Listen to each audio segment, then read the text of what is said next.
பாக்யராஜ் சாரை நான் எப்படி பார்த்தேன், பாக்யராஜ் சாரோட இருந்த ஒரு நட்பு எப்படி அப்படிங்கிறது தான் நான் இந்த வீடியோவில் நான் பகிரணும் அப்படின்னு நினச்சேன். நான் அந்த ஜாதக நோட்டை கையில் வாங்கினேன். வாங்கி கையில் தான் பிடிச்சிருப்பாங்க. அடுத்த நிமிஷம் அவங்க வீட்டில் எனக்கு சாமி பூர்ணிமாமாவுக்கு என்ன பண்ணுறதுன்னு தெரியல. நான், பூர்ணிமாமா, பாக்யராஜ் நாங்கள் 3 பேர் தான் இருந்தோம். எல்லாம் ப்ரெஸ்க்கெல்லாம் தெரியறதுக்கு முன்னாடியே எனக்கு தெரியும் சார் இறந்துட்டாரு அப்படின்ட்டுன்னு. பாக்யராஜ் சார் இந்த எபிசோடே உங்களுக்கான ஒரு அஞ்சலி அப்படின்னு வச்சுக்கோங்க. கிளம்பிட்டேன். நான் கிளம்பி பூர்ணிமாமாவுக்கு பாயெல்லாம் சொல்லிட்டு அவங்களும் லிஃப்ட்டில் கீழே வந்தாங்க. வெரி ஸ்வீட் பர்சனுங்க அவங்கெல்லாம். பூர்ணிமாமா மாதிரி ஒரு ஃப்ரெண்டெல்லாம் எனக்கு கிடச்சிது. நான் ரொம்ப சீக்கிரம் யாரோடையும் ரொம்ப ஜெல் ஆக மாட்டேன். பட் பூர்ணிமாமா சச் அ ஸ்வீட் பர்சன் அவங்க. ஆன்மீக பரிகார நேயர்கள் அனைவருக்கும் அன்பான வணக்கங்கள். இன்னைக்கு நம்ம யாரை சந்திக்க வந்திருக்கோம் அப்படின்னு பார்த்தீங்கன்னா, அஸ்ட்ராலஜர் பாரதி ஸ்ரீதர் மேடம் தான் சந்திக்க வந்திருக்கோம். வணக்கம் மேம். வணக்கம் ஸ்ரீவித்யா. மேம், இன்னைக்கான டாபிக் இப்போ சமீபத்தில் ஒரு 2 நாள் முன்னாடி இறந்த பாக்யராஜ் சார் அவர்களை பற்றி தான் பேச போகிறோம். நான் லாஸ்ட்டாக உங்களுடைய மகளினுடைய மேரேஜில் அவரை பார்த்தேன். ரொம்ப ஒரு ஹாப்பியாக சந்தோஷமாக நல்லா அவர் நடந்ததில் கூட எந்த விதமான அந்த சலனமும் இல்லை. போட முடியாத மாதிரி நடந்தது அப்படி எதுவுமே தெரியல. திடீர்னு மாரடைப்பால் காலமானார் அப்படின்னு சொல்லி காலங்கார்த்தால அந்த நியூஸ் வந்தோடனே ரொம்ப அதிர்ச்சி. முதல்ல நம்ப முடியல. பேர் ஏதாவது மாத்தி போட்டிருப்பாங்களோ அப்படின்லாம் நிறைய நினைக்க தோணித்து. ஆனா இருந்தாலும் இது நிஜம் அப்படிங்கும்போது மனசு ஏத்துக்கல. ரொம்ப ஒரு நல்ல மனிதர். பாக்யராஜ் சாரும் சரி, பூர்ணிமாமாவும் சரி உங்களுக்கு ரொம்ப க்ளோஸ். எல்லா ஃபங்க்ஷன்லயும் கலந்துருக்காங்க. திடீர் இந்த மரணம் எப்படி மேம் அதை ஏத்துக்க முடியாத ஒரு சூழலா இருக்கே? ஆமா, அதாவது இப்பவும் என்னால் இது பொய்யோ அப்படின்னு தான் நினைக்க தோணுதே தவிர என்னால் நிஜமாவே ஏற்றுக்க முடியல. எல்லாம் ப்ரெஸ்க்கெல்லாம் தெரியறதுக்கு முன்னாடியே எனக்கு தெரியும் சார் இறந்துட்டாரு அப்படின்ட்டுன்னு. பாக்யராஜ் சார் இந்த எபிசோடே உங்களுக்கான ஒரு அஞ்சலி அப்படின்னு வச்சுக்கோங்க. நீங்கள் இருந்திருந்தீங்கன்னா கண்டிப்பாக உங்களுக்கு நான் ஃபார்வர்ட் பண்ணி சார் பாருங்கள் அப்படின்னு ஒரு நல்ல விஷயத்த நான் உங்களுக்கு சொல்லியிருப்பேன். பட் அன்ஃபார்ச்சுனேட்லி உங்களுக்கான ஒரு அஞ்சலிக்கு நான் உட்காந்து ஒரு வீடியோ பண்ணுற மாதிரியான ஒரு நிலைமை வந்துடுச்சு.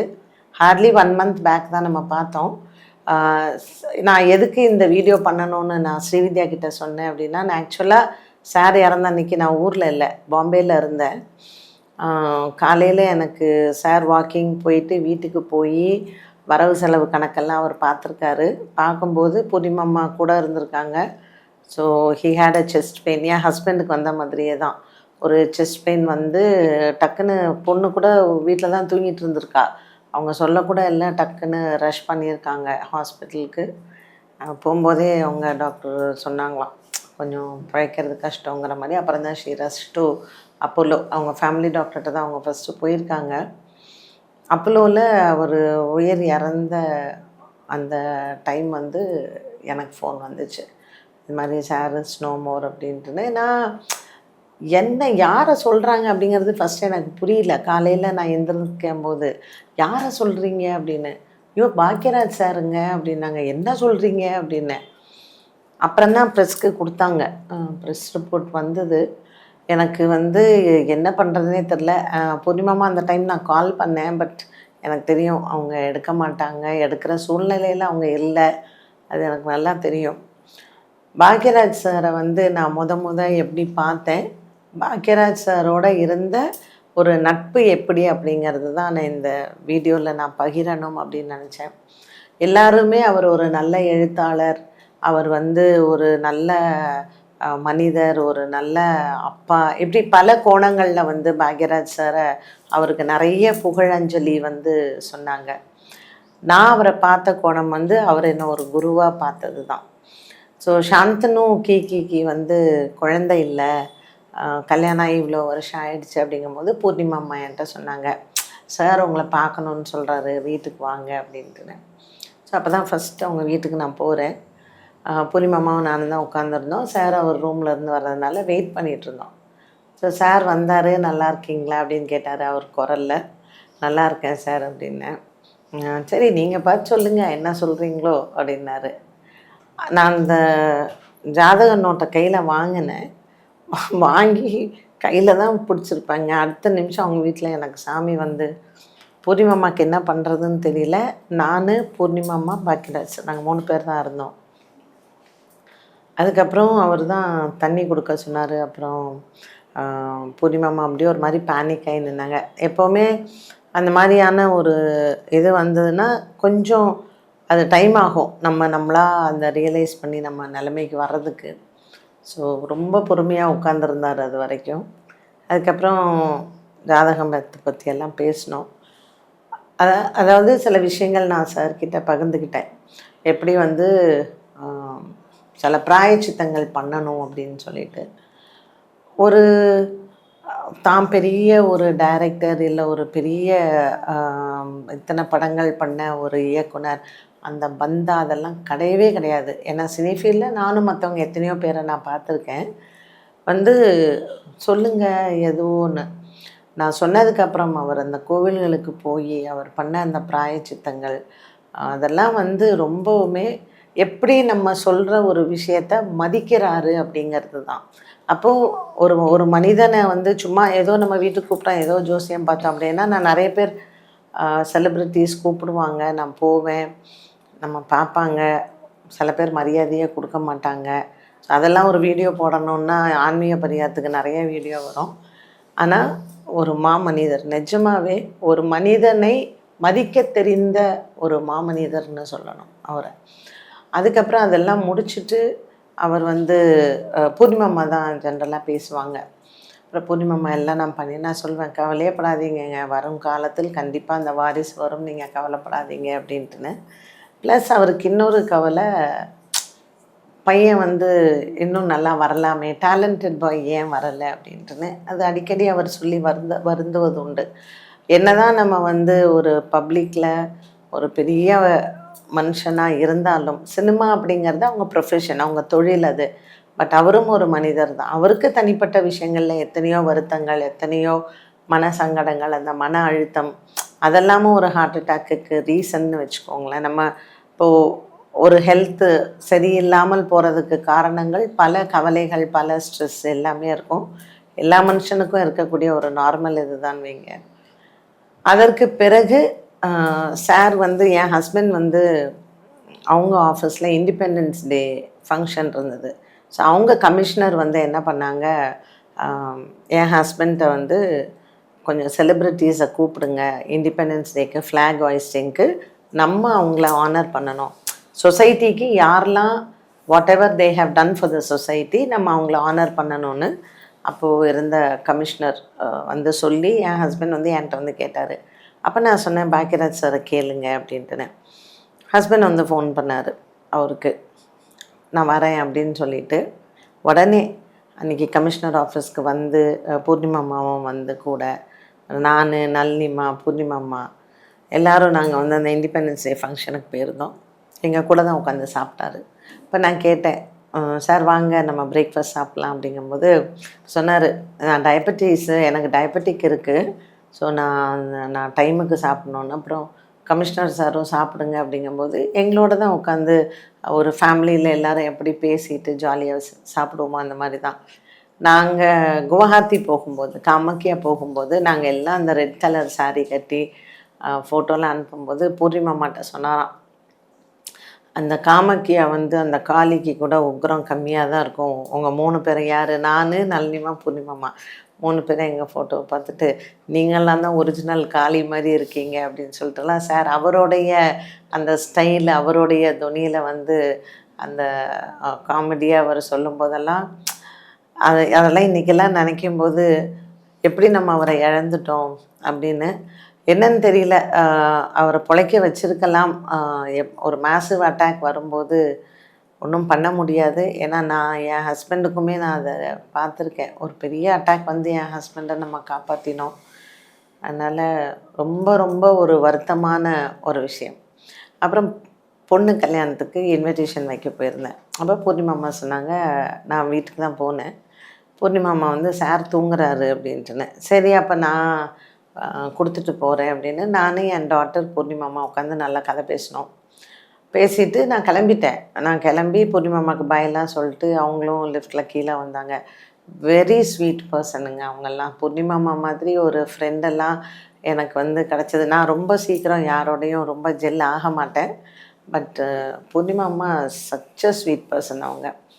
அப்புறம் நான் அங்கே கிளம்பிட்டேன். நானும் என் டாட்டரும் வண்டியில் கிளம்பி ஒரு அவங்க வீட்டிலேருந்து கொஞ்சம் தூரம் போயிருப்போம். பூர்ணிமாமா கால் பண்ணாங்க. சரி நான் இதே அதை விட்டுட்டு வந்துட்டோன்னோ அவங்க வீட்டில் அப்படின்னு சொல்லிட்டு, சொல்லுங்கள் பூர்ணிமாமா அப்படின்னேன். இல்லை இல்லை சார் இப்போ தான் எழுந்திரிச்சு சொன்னார், நீங்கள் பக்கத்தில் இருந்தீங்கன்னா வரீங்களா அப்படின்ட்டுன்னு.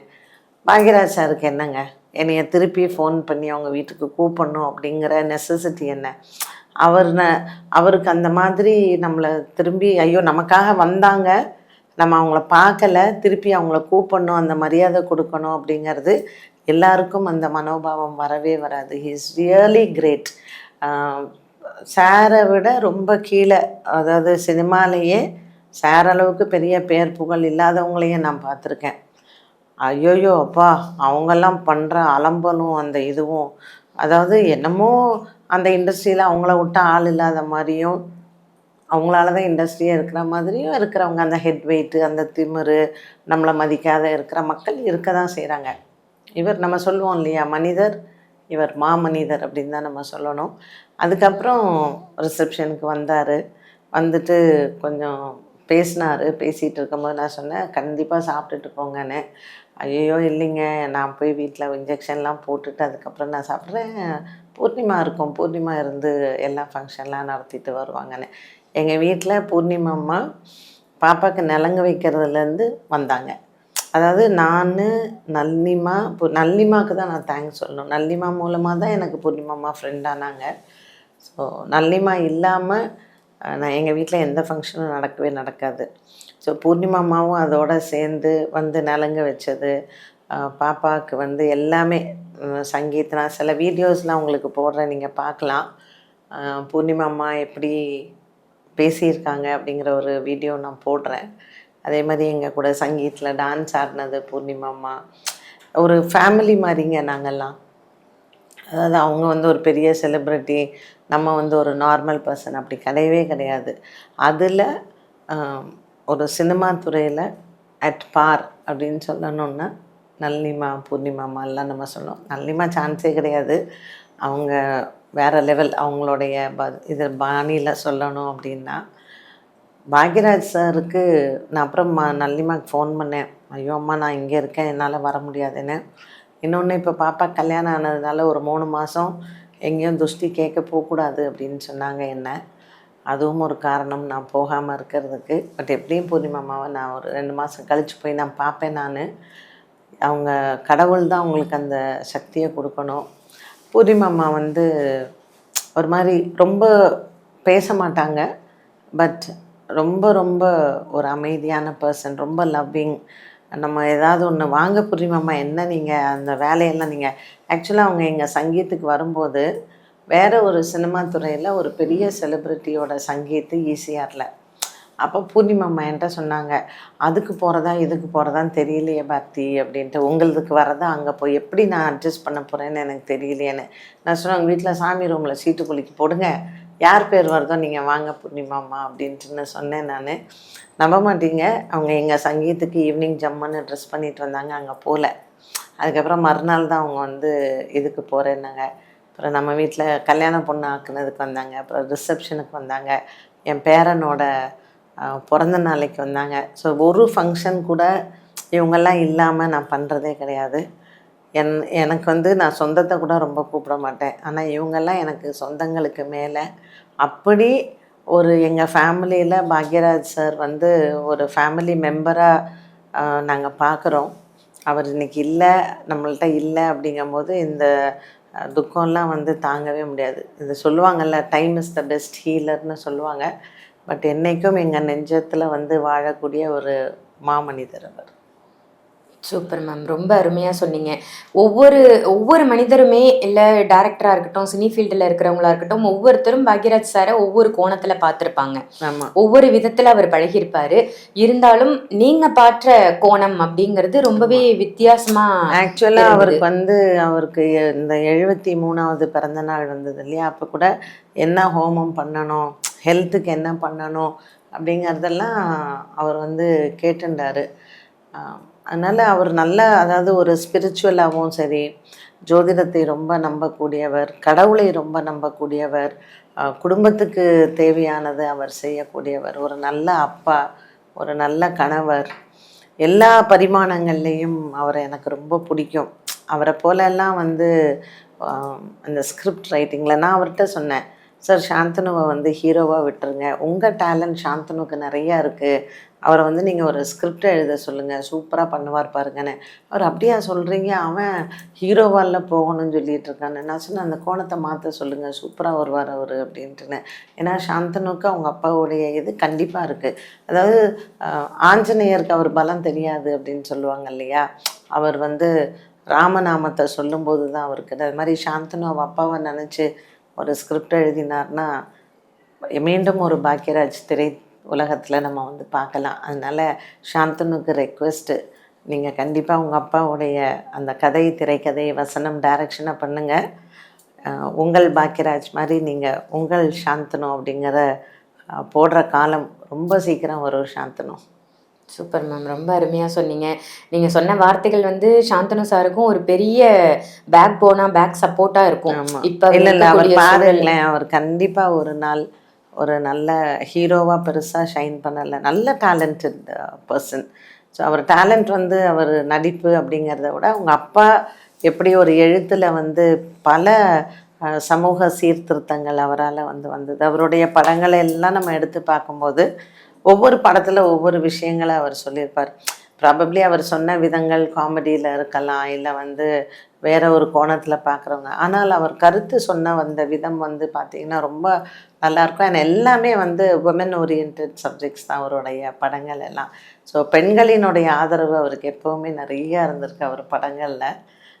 இன்றைக்கும் அவர் படத்தை வந்து நிறைய வாட்டி பார்க்கலாம். தாவணி கனவுகள், டார்லிங் டார்லிங் டார்லிங், நான்லாம் நிறைய பார்ப்பேன். இன்று போய் நாளை வா, பாமா ருக்மணி, இதெல்லாம் வந்து ஒரு நமக்கு இன்றைக்கும் பாக்யராஜ் சார் வந்து இருக்கார் நம்ம கண்ணு முன்னாடி அப்படின்னா இந்த படங்கள்லாம் நம்ம பார்க்கலாம். சின்ன வீடு, இதெல்லாம் வந்து சூப்பர். அவருடைய நடிப்பு, அவருடைய எழுத்து, சுவரில்லாத சித்திரங்கள் எல்லாம் ரொம்ப நல்லாயிருக்கும். ஆமாம் மேம், இப்போ கூட சமீபத்தில் பாக்யராஜ் சாரும் சாந்தனுவும் சேர்ந்து ஒரு வீடியோ போட்டிருந்தாங்க, டான்ஸ் ஆடுற மாதிரி ஒரு வீடியோ வந்திருந்தது.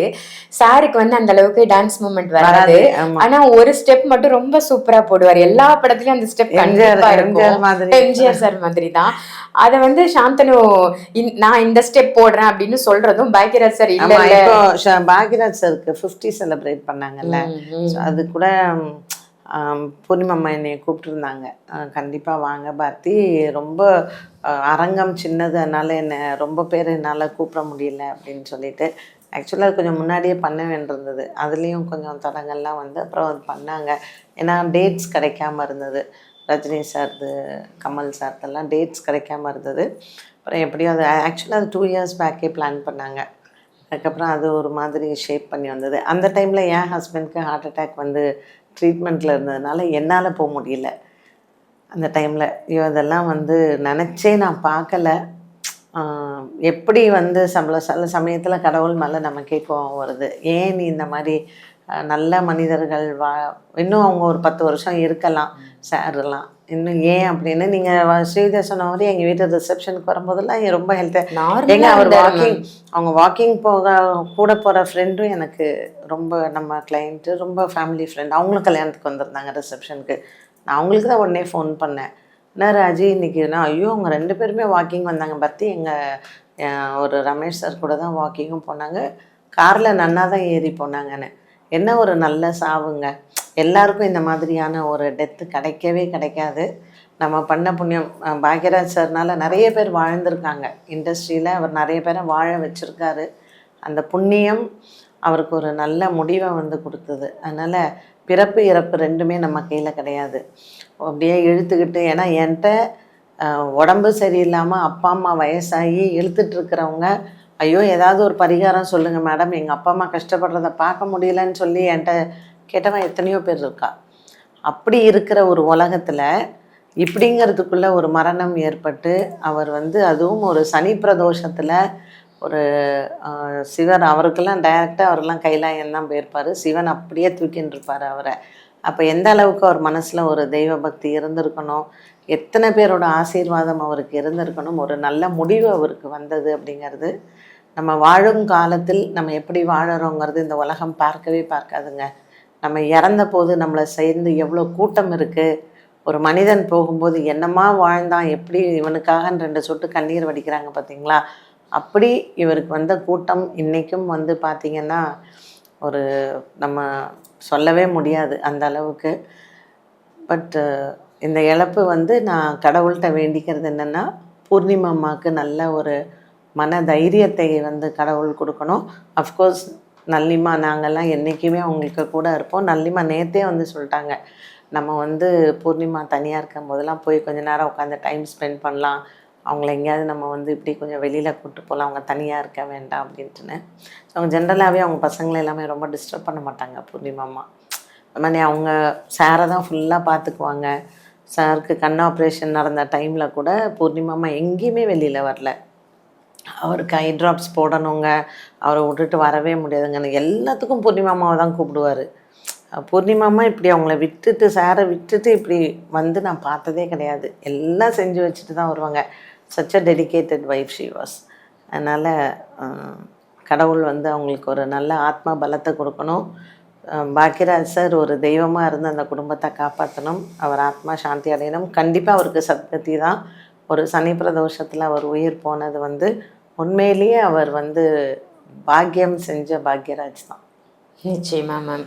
பாக்யராஜ் சார் இன்னைக்கு நம்ம கூட இல்லை, இருந்தாலும் சாந்தனுக்கு வந்து மகனா வந்து பிறக்கணும் அப்படின்னு நம்ம இறைவனை பிரார்த்தனை பண்ணிப்போம். கண்டிப்பாக ஸ்ரீவித்யா, அது கூடிய விரைவில் இன்னும் 1 வருஷத்துக்குள்ளே அவங்க வீட்டுக்கே சார் வந்துடுவார். கண்டிப்பாக வரணும் மேம். அது மூலமாக அவங்க ஒரு தெம்பு தைரியம் அவங்களுக்கு கிடைக்கும். எவ்வளோ சந்தோஷம் இருக்கும். ஒரு மீண்டும் பாக்யராஜுங்கிற மாதிரி வந்துடுவார் அவர். அது கண்டிப்பாக நடக்கும். சாந்தனுக்கும் கீக்கும் என்னுடைய ஆசீர்வாதங்கள். பூர்ணிமாவுக்கு என்னுடைய நல்ல ஒரு மன தைரியம் கடவுள் கொடுக்கணும். And we will always be with them. சூப்பராக நிறைய விஷயங்கள் பகிர்ந்துக்கிட்டீங்க மேம். இந்த பதிவு முழுக்க முழுக்க பாக்யராஜ் சாருக்கு தான் சமர்ப்பணம். நான் வந்து இன்னைக்கு ஆக்சுவலாக எனக்கு உடம்பே சரியில்லை. மும்பைலேருந்து நேற்று நைட்டாக வந்து எனக்கு உடம்பே முடியல. பட் ஸ்ரீவித்யாட்ட சொன்னேன், இந்த ஒரு வீடியோ நம்ம பாக்யராஜ் சாருக்காக நம்ம கண்டிப்பாக பண்ணணும்.